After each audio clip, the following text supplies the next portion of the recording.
frames at this stage. So if you're struggling as a trader, I want you to remember a couple of things. Remember, only go down to the lower time frames after price has taken out some kind of major liquidity. In this video, we're going to be focusing on the previous day high, because what happens with manipulations is you want to see price come up, take out some liquidity before breaking structures to the downside, right?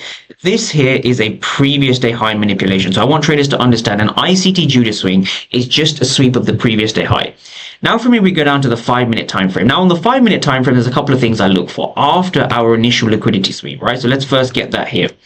Now, once you've had a liquidity sweep, what you are looking for now is you're looking for a 5-minute imbalance, right? And you're looking for a 5-minute imbalance that's above the 10 a.m. Eastern. So this is where the power of 3 becomes very, very important.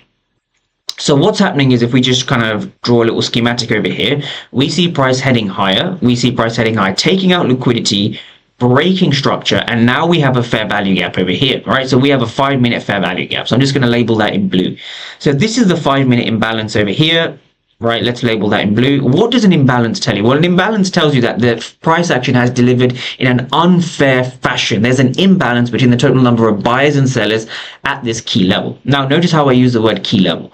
All of my trades are at key levels, and I often get questions every single day. How do I form my supply zones? How do I form my demand zones? How do I know where to trade from and where those high probability trades will come?